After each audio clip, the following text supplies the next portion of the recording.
Alright, everybody. Welcome to another episode of Psycho's Platters. Always powered by coffee each and every time. Yes. Still Starbucks holiday blend. But freshly ground. Yes, I grind my coffee. I have a grinder, you see. So I try to get the whole bean, if you get my gist. Then I can make it more fresher that way. Yes. Alright, so anyways, it is Wednesday night. Now, hang on a second. A buddy of mine is at the Blackstone Cherry concert tonight.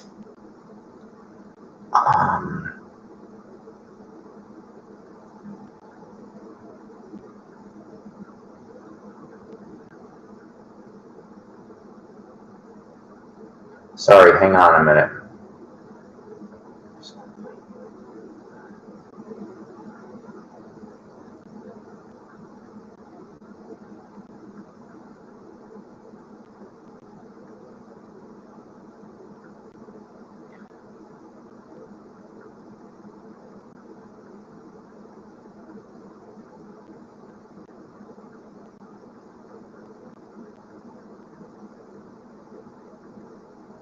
All right, sorry about that. Anyways, my buddy is at the Blackstone Cherry St. Ansonia show tonight in Belvedere, Illinois, over at the Apollo Theater.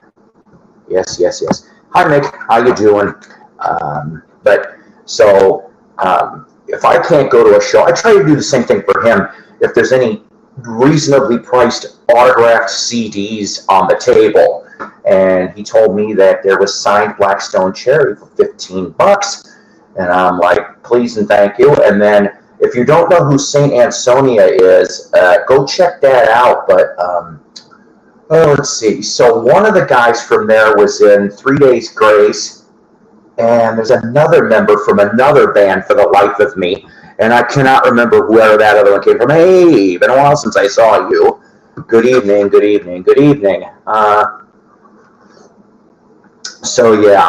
So I'm very grateful to my buddy Scott from Capron. He is a good egg. He is my musical brother from another mother, and me and him have been friends for 20 years, maybe I'd say. Yeah, I think we've been friends for 20 years. I'll go 20 years. Might be more than that. I don't know. All right. I hope everybody is doing well on this Wednesday evening. Okay, he says he's seeing signed CDs, but no price yet. Hopefully they're reasonable, because I have heard the first single for St. Ansonia. It's actually pretty good. I love Blackstone Cherry. I've liked them probably since, let's see, I don't think I heard the first album brand new. I heard the second one. I've got a couple signed. I met Blackstone a long time ago, and I got a signed band poster. I think it's hanging up on my wall over there. And then I've got a signed CD from when Scott saw him the last tour. All right. Please like and subscribe. Psycho's Platters. 2 new ones to add to the Psycho Network today. Darren Logan and Linda Viette. Hope I'm pronouncing that right. Welcome to the Psycho Network, where we try to educate and entertain around this joint with this crazy-ass middle-aged man. Mostly music. Got a bunch of pop culture, too. We got tickets to... Oh! $200. Holy shit. All right, none of my business, but I'm going to ask. And if you don't want to tell me, say fuck off, Psycho. But for $200, are you at least in the first 5 rows? I'm just asking, because that's a $200 a shit. But you know what, though? I'll tell you something. That is going to be real kick-ass. Saxon still kicks ass. Uriah Heep. God, I'm trying to remember the lineup. I mean, Mick Box has been through every lineup since day one. He is the last man standing in regards to that band. And they've put out some killer albums over the years, going all the way back to the first one, all right? God, what was the one I got? Was within the last 5 to 7 years. Oh, all right. Well, I mean, if you're close to it, I did that once. What was it? Kiss in '98. I was on Gene's side. Nice. I love small venues. They're more intimate. That might explain why, though. Now that you said that, I was thinking bigger. You know what I'm saying? But as long as you're happy, right? You only live once. That's the way it is around here. But Saxon, you're right. They're coming to Springfield, Missouri. That's the closest they're doing here. Of course, I'd love to go, but I just don't see that in the cards, at least not right now. Anyway, I did find out that at the end of the month, but I don't think I'm going to be able to do this because something tells me I'm not going to be able to, but there's a free concert at Cherokee Casino in West Salem Springs, Arkansas. Or Oklahoma, excuse me. It's just literally 15 seconds over the Arkansas-Oklahoma border. Everclear's coming to do a free show. And I like Everclear. I hate to say this. I found out after the fact, Great White played there last week. It's like, damn it. Although it's 3 original members, I think, for Great White. I think then it is going to be intimate. 1,800's a nice number. Maybe even 2,000. I'd say 2,000 or less to me is considered an intimate venue. Okay.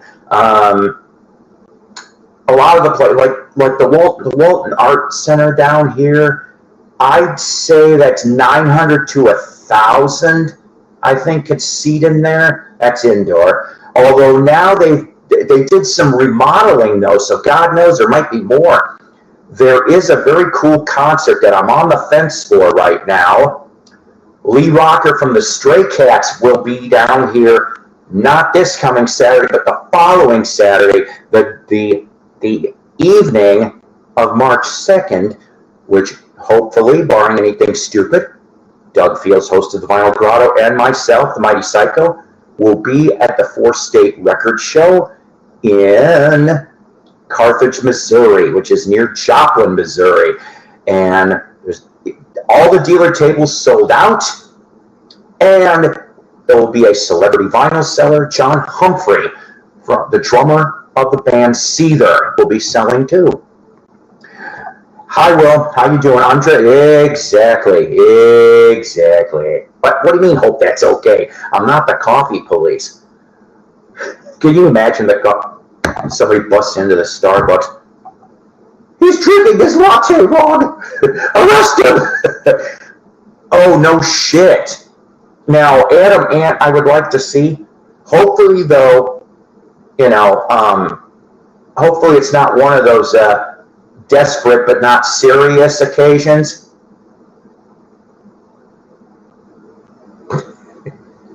I know, bad pun. I will, hopefully when he's, hopefully on stage he'll stand and deliver. Remember, kids, unplug the jukebox. Do yourself a favor.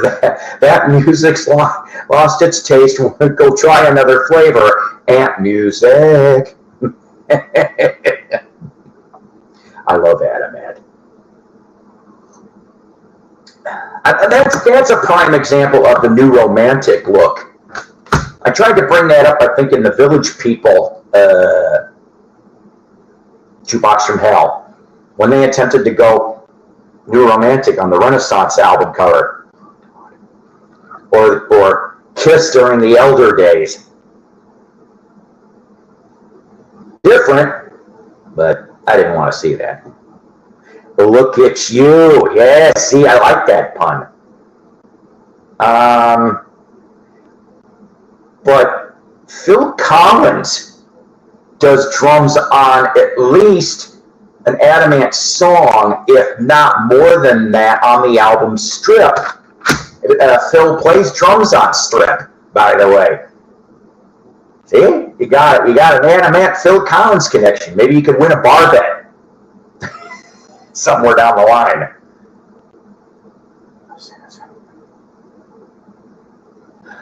Nice.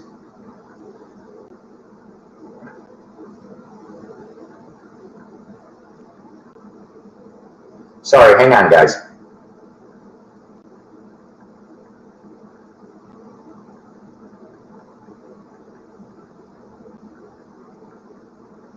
So he just picked up for me. How nice.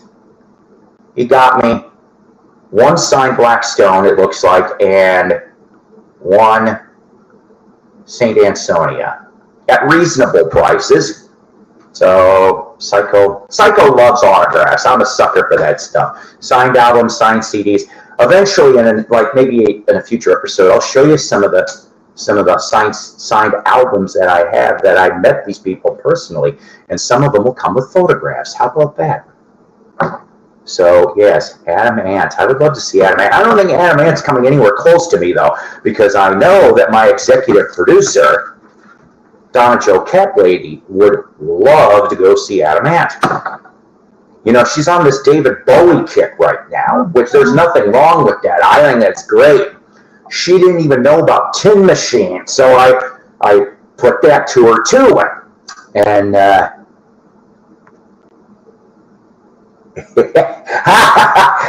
you know what? You get bonus points and a gold star today for that pun.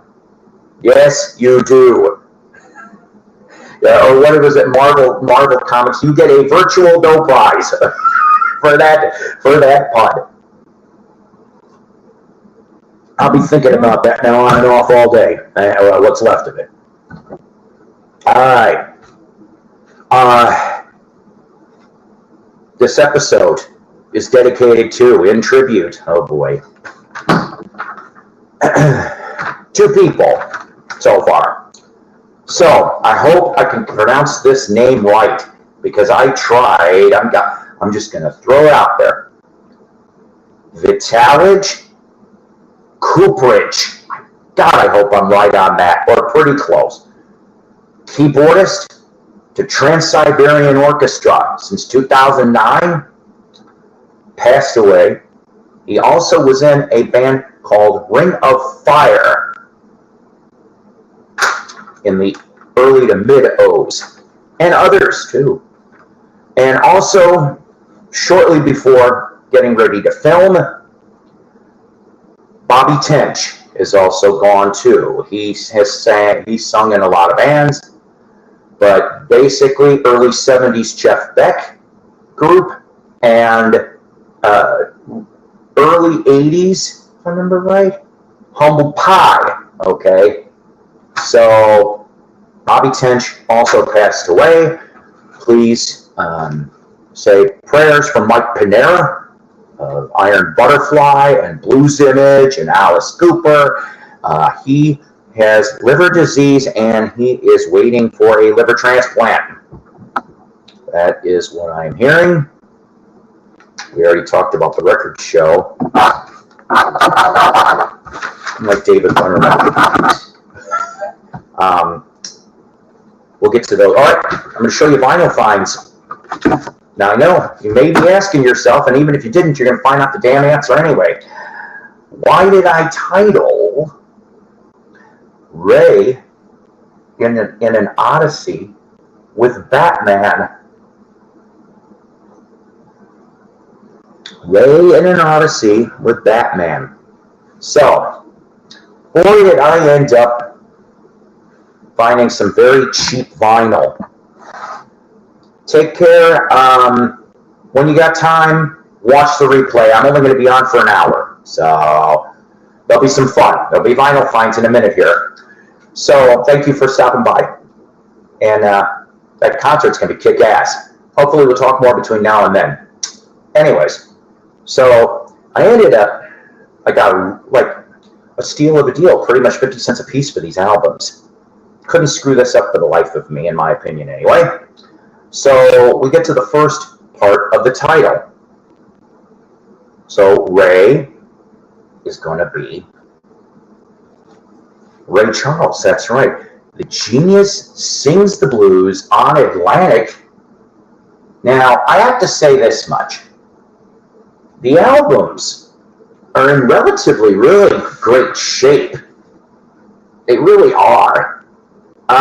They just need a little cleaning, because I do see some thumbprints, of course. But, and feather scratches, but they are a little musty smelling, just a little. I do not see, of course, any mold. I would not get moldy records. You can't get rid of mold. You just can't. They're just musty a little bit. So I don't know what I got to do to air out musty records, or maybe I can do something with them. But that's not the only ray I got. I have another one. Crying Time. This, though, has got this is a sticker. And yes, it says, includes the hit song, Let's Go Get Stoned.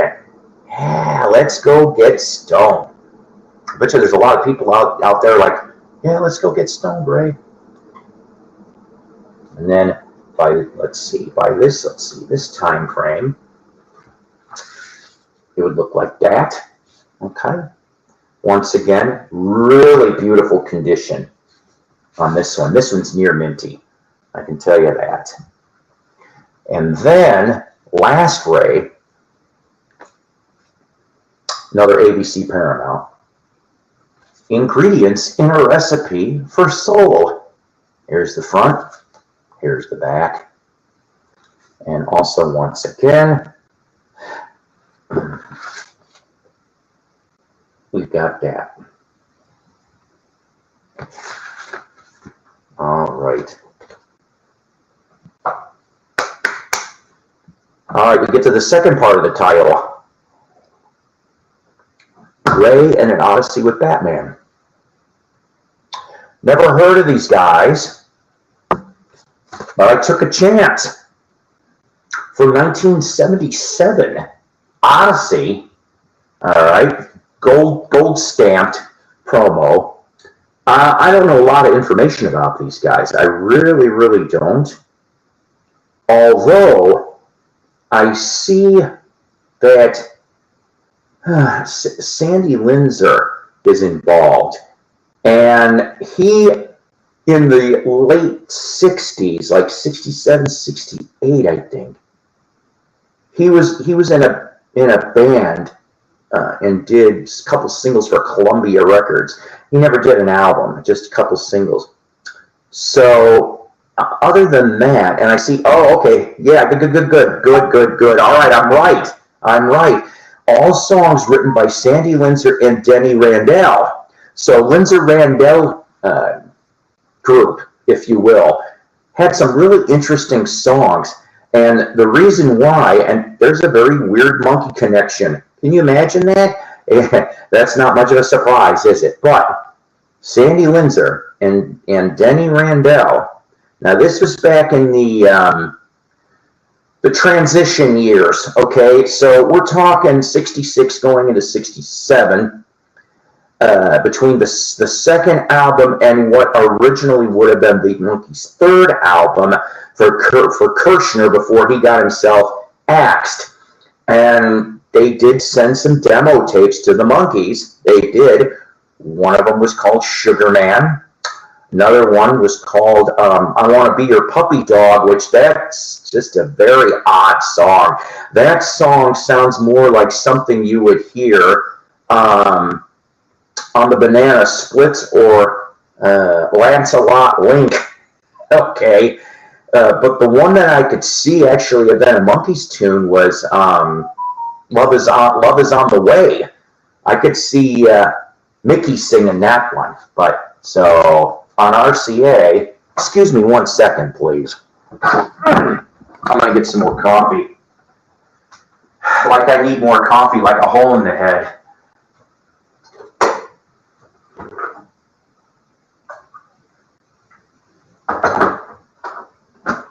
All right.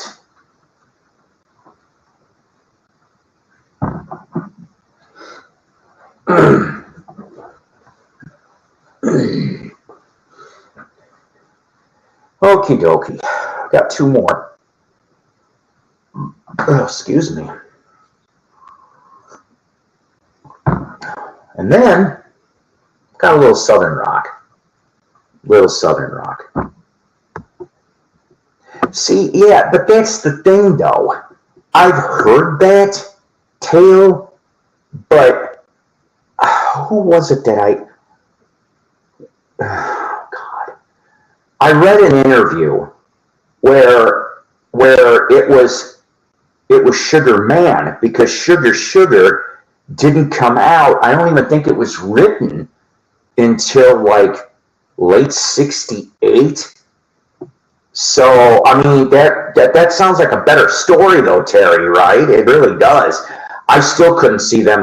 Maybe I could have seen Davey trying to vocal on that if they were going to throw that. I'm so glad they didn't do that though. Of course, I don't know who would have done the female parts, but yeah, I think for Sugar Man, like I said, was one of them. But yeah, that would have been weird all the way around. All right, who's a Allman Brothers fan? I am, but you know, I gotta confess, I haven't really delved into this man's catalog, and you can find them relatively cheap. Seriously, even in the crates. Dickie Betts and Great Southern. Yeah, Dickie Betts and Great Southern on Arista. Here's the front. Here's the back. He's still with us. Dickie is. And I don't know. I 1977 for this one. But I think it was kind of petty the way that they, and not Tom Petty, by the way, but I think it was petty the way that they let him go. I heard via fax. I'm like, really? You don't even have the balls to go and tell him you're fired? Whatever. I'm glad he's still around, though. You know, there's not, let's see, there's him and Butch Trucks and, let's see. Is Chimo still alive? I don't know if Chimo's still alive, but there's not too many left. All right. Now the end of the title. Ray in an Odyssey with Batman. I couldn't believe I found this. I love this. I almost squealed like a little girl. No, I didn't squeal like a little girl. I inside me, I squealed like a fanboy. Squealed like a pig. A Razorback pig for that matter, too. But never knew about this album. Unfortunately, it's a mono copy. Stereo actually does command a little more. All right. So from 1966, yeah, I think 66.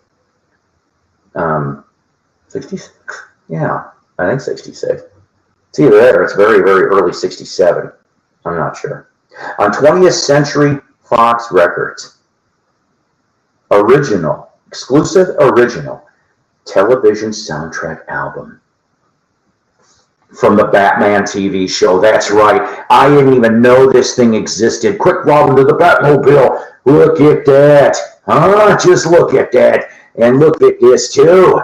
Yes, you've got all these guys on here. Yes, yes, yes. Now, I know you're probably saying to yourself, and maybe you're not, that I won't mention the last name, but I guess it appears that the copy was owned by Roy. Well, Roy, I have it now. Psycho's got it. But here's what William Dozier says about the album.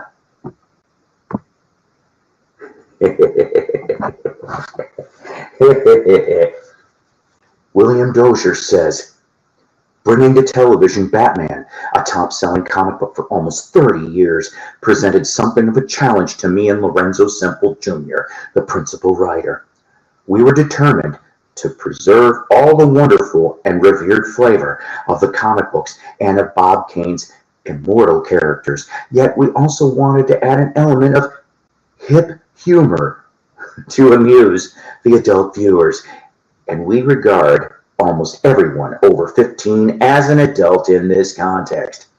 Our favorite review is from the Southern Metropolitan paper, whose TV critic watched the opening show with his 11-year-old son, who, in the midst of the dynamic duo's gyrations, exclaimed, "Daddy, stop laughing, this is serious."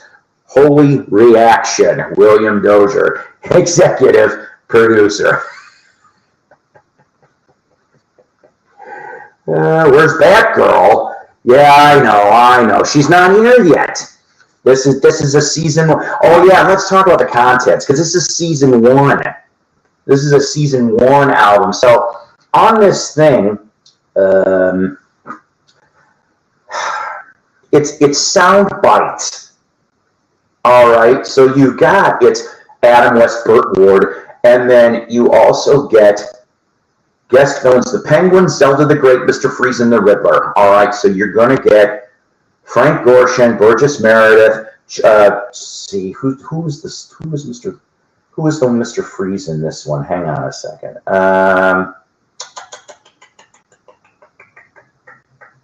George Sanders. Okay, George Sanders. Wait a minute, George Sanders. Didn't George Sanders end up being another villain? Like they put him in something else. How you doing there? Anyways. I think they put him in again. Actually, I could have sworn I remember George Sanders, some Dr. Somnambula, or it was a sleeping thing with Catwoman, that episode. I missed it last Saturday for part 2. Anyways, so you got all them, and then of course Zelda was the voice of that was Ann Baxter. So, holy bat shit! Holy bat vinyl! And then it's on this kind of label. Okay. And overall, there is some minor teensy scratches, but it just needs a good cleaning is what it needs. But Batman. So Ray in an Odyssey with Batman, ladies and gentlemen. That is how we complete that title. I appreciate everybody out here today to watch this. I really don't have a lot to talk about per se. I touched yesterday morning, by the way, I did a brief 35 minute episode or whatever in the morning due to Joe was not on. Oh, excuse me. And I showed you guys, if you didn't see that episode, go back and watch it because I showed a very cool Rolling Stones promotional poster that I won from Collector's Choice Music. I do have some CDs hopefully coming on the way. We'll be doing some future CD reviews on some very interesting material. I will not mention what until I get them. Jukebox from Hell, episode 2, season 4, I think will be filmed tonight. It'll either be dropping tonight or tomorrow at the latest, which will be on the 1980 The Knack album, The Little Girls, But the Little Girls Understand. We will delve into that LP. Like I've said in the past, if you happen to have any requests for Jukebox from Hell, always drop them in the comments. Always go off and, you can always email me. We can do that. I've had a few people privately email me. And that's fine. I keep unless somebody allows me to say things, I keep everything confidential between the party and me. Yeah. So there. I'm trying to think here. 2 other things that I wrote real last quick here. So Slayer reunited and did his first shows in 5 years. Go figure. If you're a big Slayer fan, are you excited about this? I know some of Slayer, okay? I'm not a huge Slayer fan, but I just thought maybe you guys would want to know that. Here's the one that kind of makes me scratch my head a little bit. So there's talks about 4 movies. I'm not knocking the Knack. Far from it. In fact, I think you're going to like this episode. That's all I'm going to tell you. There'll be a surprise or 2, but I think you'll like the episode overall, Terry. But they're considering 4 separate movies on each of the Beatles. Now, I'm just sitting here and I'm going, oh boy, is it necessary?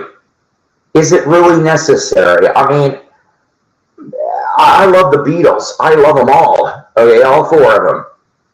But I'm just sitting here, I'm like, come on. I mean, unless, excuse me, unless you're talking like, well, I mean, what? An hour to hour and a half, the Beetle? Yeah, I know it's a cash grab. I hate to say this, but everything for well, okay, we could probably say everything has been a cash grab since 1970, right? When the Beatles broke up. But, I mean, it just seems to me that the cash grab in the Apple Corps Beatles empire has definitely kicked up a notch in the last decade, I would say that. And it just keeps getting more and more ridiculous. Don't get me wrong, though. I did like Get Back. I did. I want to get that DVD set. I still haven't gotten it. I don't know why. I just haven't gotten it yet. I should, though, I guess, before they take that away, because I already heard, I don't know if Disney's yanked it off their streaming service. Yeah, that's how I saw it originally. My kid had Disney Plus during that Thanksgiving week, and that's how I was able to watch it. And I was like, yay, and I really liked that. I know that's old news, but it really did shine a light on some things that, kind of needed to be shined a light on. I'm not going to show you the gold mine. I showed you yesterday, but I just about got done with the Mal Evans article, okay? They're talking about the first book, and then there's going to be a second book coming out, okay? And there's been some different aspects in that interview with the author, Kenneth Womack, that I was like, wow. I mean, seriously, wow. And I'm glad that Mal is getting the spotlight. I mean, he was one of those few in the trusted circle, ladies and gentlemen. Let's think about this. You got all four Beatles, obviously, okay? You got George Martin and Jeff Emmerich, all right, for your recording people, and then there's other ones we don't know about. What is it? Towards the Ladder, and Alan Parsons was a for Abbey Road, if I remember right. But he only was on one album for that. But so you got you're going to say six, okay? Then you got Neil Aspinall and Mal Evans and Derek Taylor, and there might be a handful of them. So I'm going to say there probably was no more than about 15 people in that inner sanctum, okay? I don't even think the wives were in the inner sanctum. I think instead of 4 films, they should do it. You know what? Why not? I think, it'd be more viable, to tell you the honest truth, because I don't want to say that going to the movies, the ticket sales have been great. I mean, unless it's a mega blockbuster, okay? If you're kind of a small film, like, for example, I'm just throwing this out there. I haven't seen it yet, the May Pang film, okay? Well, John, I want to see that thing. It never came into our area, to my knowledge. I never got to see it. And we're talking Malco chain here, okay? There is one AMC, but that's like 3 towns over, and I'm not in the mood to go drive down there to go really see a movie. I'm not. I'm lazy, I guess. But, yeah, I would think that would actually work better in a streaming environment. And then put it out on physical media shortly after, like they did with Get Back. I still think that they need to do a better version of Get Back, okay? There's so much extras. Come on. Give us Beatle fans a bone, will you? All right. God, that's all I had in talking points today. I know, right? I don't know what... I do have a little bit more vinyl, but I'm going to save that for the next broadcast. I picked one up today, actually, a soundtrack LP. I normally don't collect soundtrack albums, but there was one track as to why I bought the damn thing. I don't really look for soundtrack LPs very much. There is one, though, that I'm kind of looking for. I don't know if it ever was legitimately released on vinyl, but Time Rider, which that was Mike Nesmith, All right, he did the soundtrack to Time Rider. And I saw the movie it was on HBO actually. We never talk about HBO. Many years ago, I saw Time Rider once. I haven't seen it since. Interesting movie, I'll say that. Beats sort of the concept of Back to the Future by about 3 years. I think that's kind of funny in its own way. It's just with a motorcycle instead of a DeLorean. DeLorean makes it look a hell of a lot more interesting, though, does it? But yeah, I'm looking for the soundtrack to that, to Time Rider. Actually, I wouldn't mind getting a copy of the movie, but excuse me, I am not sure if they ever legitimately released it on VHS or DVD. If anything, probably VHS. I'll probably never find a DVD. Supposedly, Peter Jackson would like to release everything. Yeah, I think so too. I think it needs to be done. Apple should buy it back and reissue it with extra. You betcha. You betcha. Either that or, I don't know, maybe a couple of years down the road. I know that'll be a cash grab too, though, if you think about it. They'll throw extra. There'll be like a 4-disc set or some shit. And we'll all buy it. Well, most of us will buy it. I know I would. I know some people probably would buy a bootleg of the Beatles farting and cussing and swearing. Well, I heard the cussing and swearing, and I could have sworn in one of those little clips, I thought it was a Ringo farted. I heard something. I'm like, see, now if there was anybody near that fart that could have bottled it up and sold it on eBay, never mind. Yeah, I'm being obnoxious, more than normal. But I don't know. I didn't have anything else, guys. I hate this. Like I said, I was shooting for an hour, but it's 37 minutes. That teaches me for like being pretty quick in the yap and long in the tooth. Anybody got any questions? How Carol Burnett. Let's put the lights up and see if anybody in the audience has got any questions. Yeah, Ringo farted. Oh, I'm sorry. It must have been the beans. Remember that trip to India? Can you believe that? Him and Maureen both went, and all he brought with, due to his delicate stomach, was cans and cans, like industrial-sized cans of beans. I'm like, man does not live on beans alone. That's right, bootleg it. Oh boy. But in that Mal Evans bit, though, the second book that they're talking about, there's going to be a shit ton of pictures. I said shit ton. And, well, I don't know. I think it would be neat in that particular book. I think they probably could get permission from the Mal Evans estate.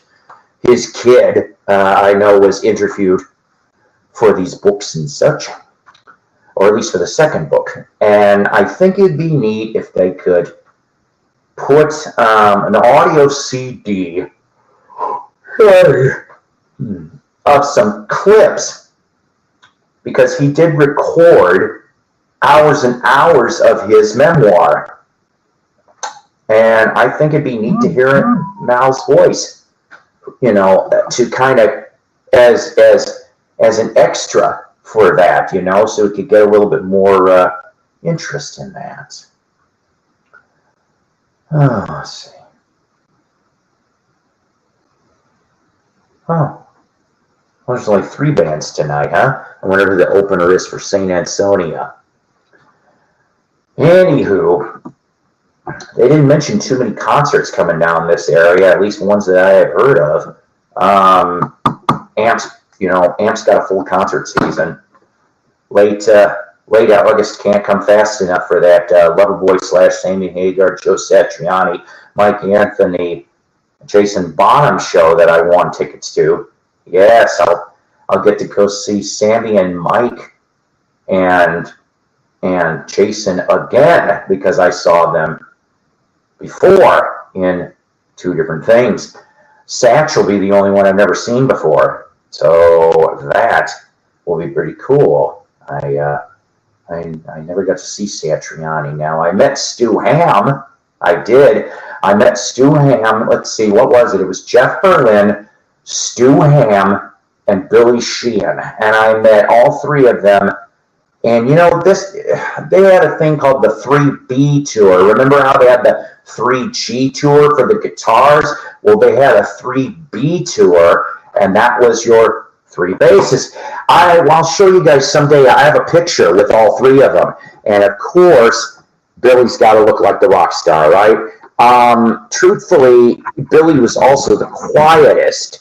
I got to shoot the shit with Jeff Berlin and Stu Ham for like, well, God, maybe a couple minutes a piece. And as far as for Billy was concerned, I think I only got to talk to him for a minute or two. I think during filming of Raiders of the Lost Ark, Spielberg just ate SpaghettiOs. Most of the crews got sick, except him. Uh-oh, SpaghettiOs. Don't look in there. It's the spirit of Chef Boyardee. Spirit of Chef Boyardee, ladies and gentlemen. Yep. So like I said, anybody got any questions? Questions here in my audience, in my peanut gallery, everywhere else. Any little interesting points of view, any concerts that you're going to, any albums that you're talking about getting. Record Store Day, I could almost give two shits about, April 20th, but there is two things that I want. If I get them, I get them. If I'm not going to cry over it. The Eric Carr box set, 2 LPs, looks like, okay, I'm not really a big fan of the cover per se, but, I mean, I heard it's going to be put in a box set. There's a poster, there's a few other things in there, and it's all the demos and some unreleased stuff that wasn't released before. So I'm looking forward to that. Of course, that'll be, what, $50 probably, at least, because it's a 2 LP. And then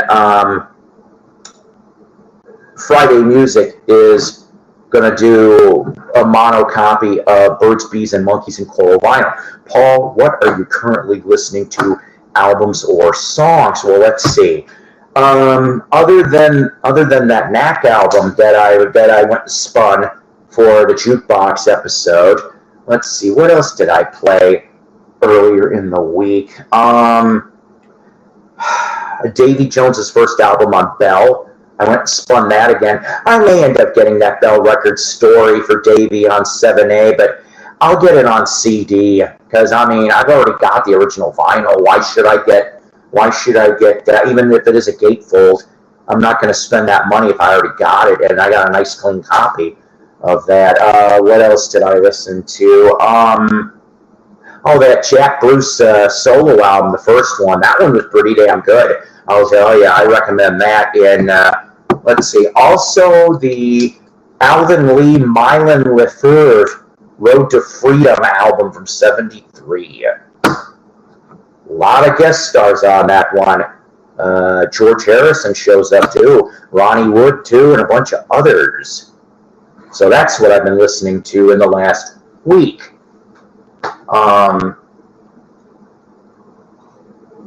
And of course, I'll be probably spinning some of these Ray Charles, and then I want to hear the Batman.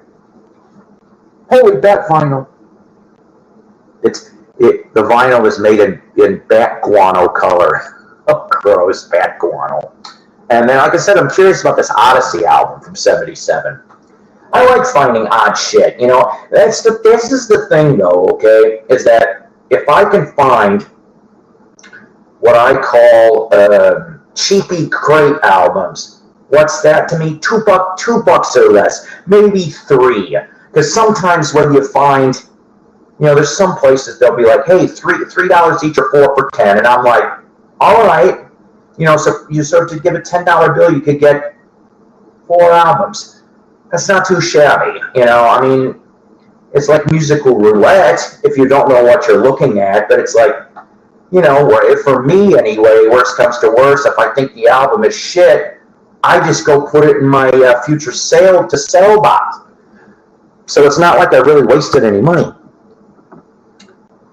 Yes, I asked you, Joe and Danny, about the album Lee and Mine with favorite album. I love it. Yeah, see, and I heard it got reissued. I think it's reissued on CD, if I remember correctly. I'm not sure if there's bonus tracks. There is a Dark Side of the Moon record coming out April 2nd. Records with a clear with a special etch on the back of both sides. If I already didn't own a copy, I don't mean that, what you're saying, Victor. I'm not trying to be obnoxious. I'm just saying that yes, I'm a Floyd fan, but I'm not a super duper Floyd fan. I think the only thing, and if this has been released, please let me know in the comments. Yeah, see, there you go. But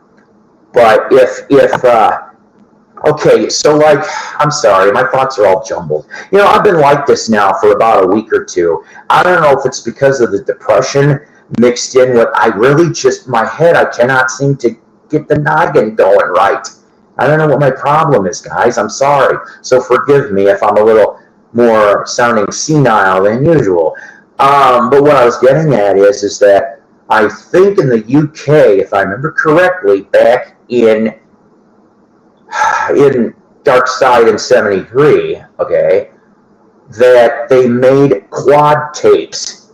Now, I don't know if they made quad vinyl for the UK on Harvest, but there was quad 8-track for Dark Side. And I also want to say for Wish You Were Here, but I could be wrong on that too. No, there is no such thing as too much coffee. Never. Because I'm always powered by it.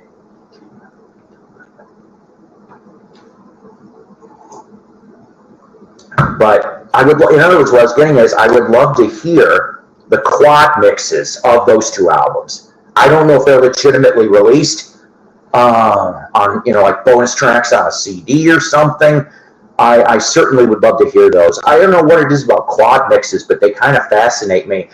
You can definitely hear different things in those mixes than you can in a stereo mix. Like I said, Doug Fields, host of the Vinyl Grotto, we were spinning, or he was spinning, I was listening to some quad albums on, I mean, it was a stereo, but it was a nicer stereo, okay, with better separation. And I heard things that I never heard before. Now, he's got an anomaly in his collection, and we're trying to figure this out. But he's got a quad copy of Best of the Doors. Now, what I mean by that is that's the early 80s release, if I remember correctly. Why would there be a quad disc in the early 80s? Because usually the quad was 73 to 77, all right? Secondly, the Elektra label wasn't exactly quite match up with what the Elektra labels that were released at that time. So, but what I was getting at is that with that quad record, I heard major differences on Riders on the Storm. Oh man, it made it a better experience. And then Touch Me, I think there was some different things, and also on Break On Through, there seemed to be a little bit differences too. And I'm sorry, but when Break On Through comes on the radio, there was a meme I tripped on like last week, and all it was typed into is Break On Through to, and it says you see a otter taking a slide into his water pool at the zoo. So in other words, Break On Through to the otter slide, and I'm going. That's how I sing it now on the you know, with the radio. And I thank God nobody's in the car with me. I got the quad mix. It's good. So oh, I bet. Oh shit. Yeah. Because you know, I'm thinking. I'm just guessing that probably, even though Animals came out in '77. They already probably were done with quad. That's probably why they never cranked out an Animals in quad.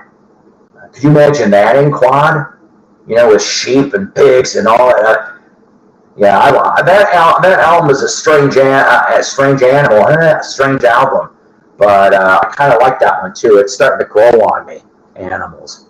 I'd say truthfully though, I think somebody asked me what my favorite Pink Floyd album is, and I still am going to probably tell you Metal so far. Okay, Piper is probably in my top 5 for sure, maybe even in my top 3. Really, I bet the Sounds of the Rain. Yeah, it did actually. I'll tell you. But like I said, I heard background instrumentation was a little different than what you're used to hearing on your record or on the radio, and I was just it kind of threw me for a loop. Now, saying that, this isn't Quad, but then, or maybe, God, could it have been? I'm not entirely sure, guys, so bear with me. He put on Ozark Mountain Daredevils. I don't think they did a Quad. I don't think A&M got into Quad, did they? Not during those years, which I'm kind of surprised about, really. But he played on that stereo, though, Ozark Mountain Daredevils, If You Want to Get to Heaven, which I love that song. You know, Jackie Blue, Want to Get to Heaven, Chicken Train. I love all that stuff. You know, the 70s Ozark is great stuff. Pride of Springfield, Missouri. But, so I'm listening to this thing. There's strings. You can hear strings underneath all of it, and I'm picking it out. I'm going, there's damn strings on this thing. And when it was on the radio, you couldn't hear it. I can't hear it on my stereo, but he had a hi-hat, and I'm like, wow, you know, it just changes your perception, you see, of how you listen to things. So yes, I guess sometimes better equipment can give you better aural, A-U-R-A-L, satisfaction.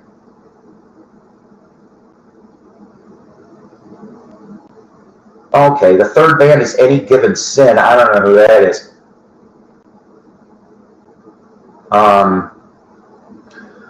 So,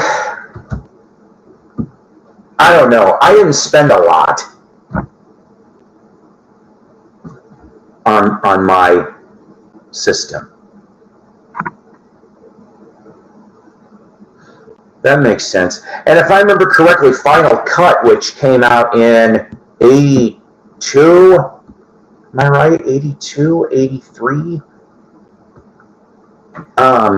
They tried something called holophonic sound, which I'm going, what the fuck is that? I never did get a clear explanation on that.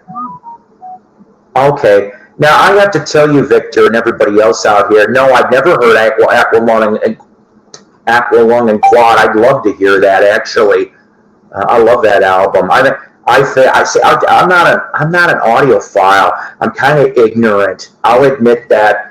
You know, if I know something, I'll tell you. If I don't know something, I'll tell you that too. I just got a Frankensteiner system is what I've got. And I spent like $300 for the whole thing total. The only thing that I really want to get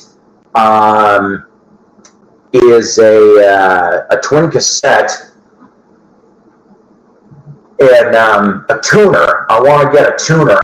I love, like, okay, my last preamp, the tuner was in the preamp, which I thought was cool. But that died. Like, it lasted a good, I think I looked at the manufacturing date, and that thing lasted a good 35 years. I mean, I'm just like, wow, you know. Oh, okay. I think I heard something about that. It was maybe George Borden? I can't remember if it was George Borden or Royce brought that up at one point. But the thing is that I had to get a new, preamp.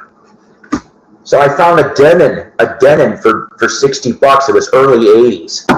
And you know what? That thing is a dream. That really is. I don't even have to put it more than a quarter of the way up to get very decent sounding volume. And I think that's great. I do remember Dynaflex. Oh my God. Yeah. You know, I don't know. Certain people love the damn things. Certain people have stated that they sound like shit. I think it probably, I'm going to throw this out for an answer. I guess it just depends on the pressing. I will say that so far for Dynaflex, my Nesmiths have sounded good. They didn't sound like shit, my Mike Nesmiths that were on Dynaflex. A couple of the Harry Nilsson albums I got on Dynaflex, they don't sound bad either. So, you know, maybe it just depends. That's all. And once again, from Jackass Flats, ladies and gentlemen, Dave the Pickup Artist. Hello there. Nanu. Anyways, so there is certain things I'm still looking for. Oops. Uh-oh, what the hell? Okay, that's weird. That is very, very weird. My tablet is blinking, ladies and gentlemen, and I didn't do anything. Why is it blinking? There we go. That was weird. It was stuck between two things. Sorry about that. Anyways, so yeah, early Bowie is Dynaflex and some Stones. I didn't know about the Stones. Bowie I could see, okay? I could. I think I remember it was either Ziggy Stardust or Pinups. I remember getting a Dynaflex for.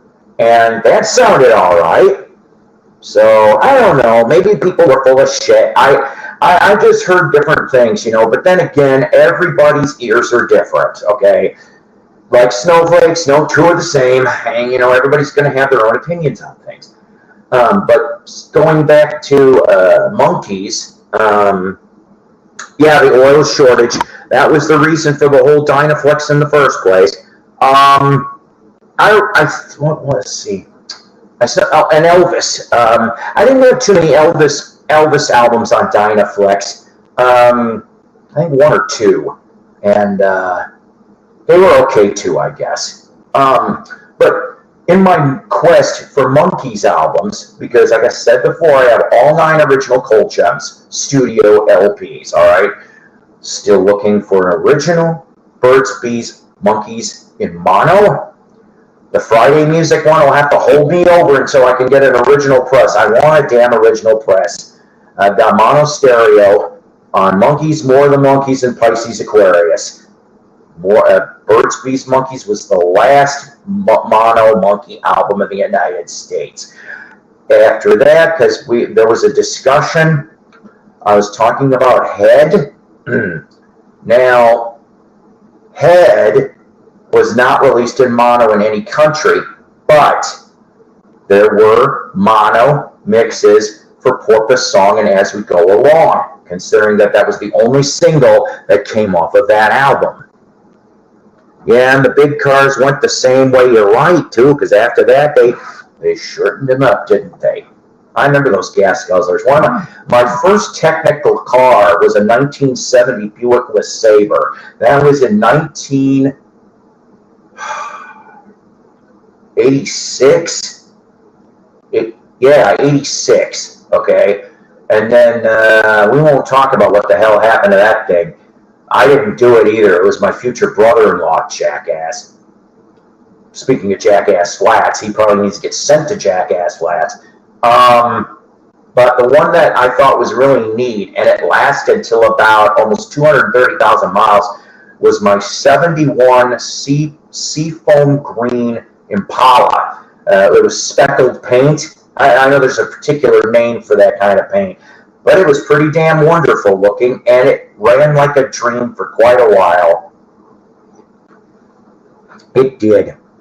And I miss those cars sometimes. I do. But what I was getting at with my monkey stuff, though, is this. So I'm still looking, like I said, for the original Burt's Bees, but I'm also looking for, I got the Monkey's Greatest Hits, okay, the one they put out in 69. But I'm looking for Monkey's Golden Hits, which that was a 1 LP where, remember, Post Cereal was the sponsor for 69 on. Kellogg's dropped, of course, and Post picked them up for Saturday morning cartoons from 69 to 72. And so in 70, they released an album called Monkey's Golden Hits.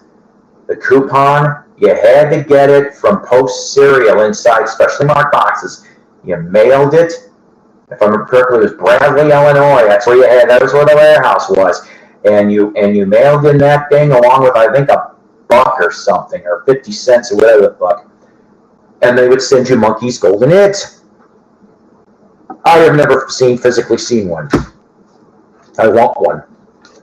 But the Dynaflex, the next one I'm going to tell you about.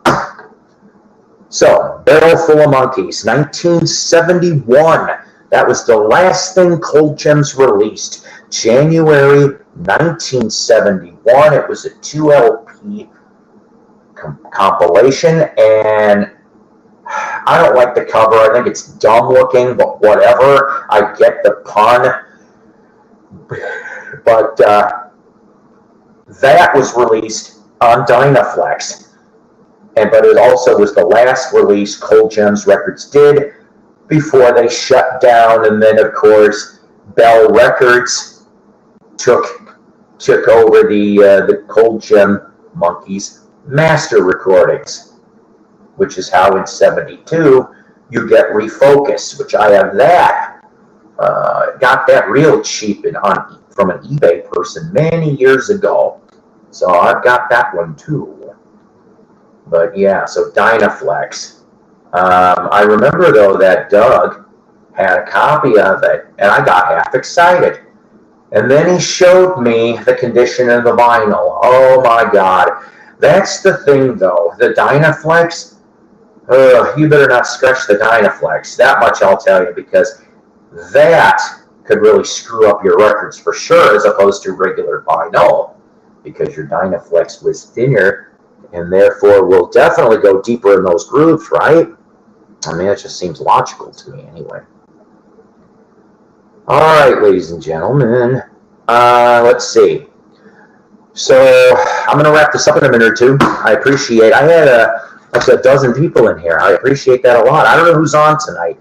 I didn't bother to take a look. This was one of those things I knew I was going to be on Wednesday night here. Just wasn't sure what time. Things got a little bit sidetracked for scheduling. Like I said, I'll be mentioning this until the day it happens. But so March 2nd, Carthage, Missouri, Carthage Memorial Hall, from 9 to 3, 4-state record show, $5 to get in, and there's going to be lots of dealers. Every dealer spot is filled. John Humphrey, the drummer from Seether, will be there selling vinyl. So that is a very fun bonus. I'm hoping to talk to John, I hope. I know it's going to be a real busy day. I'm hoping to at least, maybe I'll have my business cards ready by then. And maybe me and him can exchange business cards. Maybe we'll talk at a future date. That would be nice. And then, let's see. And then later on tonight, I will be filming the new Jukebox from Hell, which, like I said, will be the Knack. And I already know what episode 3 for the season will be. And you guys might kind of scratch your head or roll your eyes. I'll just give you this much of a hint. It's from the early 70s we're going to go back to for episode 3 of season 4, otherwise known as episode 33. See what I did there? So I want everybody to take care. God bless. Rock on. I don't know if I'm going to do a Saturday show. Something tells me no. I have a feeling I'm going to be real busy. I might do a short Sunday show, like maybe way before Doc Dacus and George Borden, or maybe I'll do it between Doc Dacus and George Borden. on Sunday night. So we will see what happens. If you so inclined, take a watch and take a peek. Please like and subscribe. You know what? I did not realize until I took a peeky before I came on here. I have like over 715 videos on this channel currently, and nobody can accuse me of not having any content. There is so much stuff. If you were to go way back to even 12, 13 years ago, you could have a couple good laughs at my expense. I don't care. You've got live clips. Some are good, some are shaky, but the sound's mostly pretty good anyway. And you can watch some of that, or just things like that. Lots and lots of reviews. Reviews will be coming back too this year on different things other than Jukebox from Hell. So, all right. I love you all. I really, really do. You are the best audience, period, on YouTube and the VC. Bye, Paul. Tell Fonzie good night.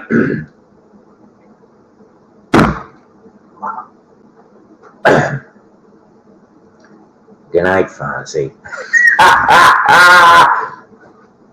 Remember, kids, always powered by coffee, each and every time. And I will also say, I didn't murder Chuck Cunningham. He did get stuck in the attic between the skis. Victor, I'm an idiot. Which one are we talking about? The Monkey Golden Hits? The monkey, if you're talking about the Monkey's Golden Hits, let's see if I can pull up a picture and show you, Victor, real quick before I go. See, psych, I fibbed. I'm still here a minute, so hang on a second. Let's see if I can pull up a picture, and then I'll show you on my phone anyway, okay?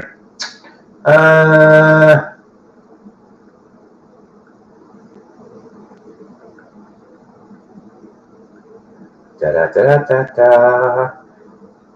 All right.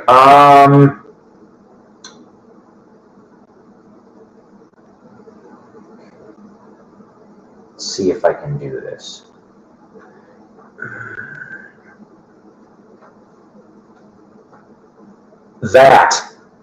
It looks like that is the 1970s Monkey's Golden Hits. And to tell you the truth, it's not, I guess, that valuable per se, because it's telling me, at least through Discogs, somebody's got it for $29.99.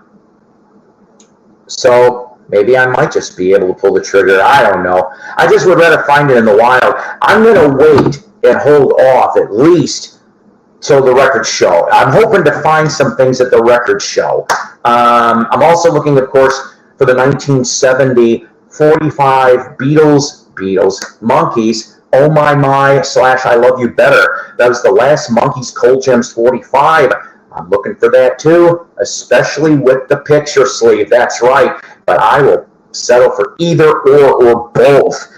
Somehow I'll figure it out. Good night, Dave. Good night, Dave. Yes. Oh, I bet they are. Good night, John Boy. Good night, Fonzie.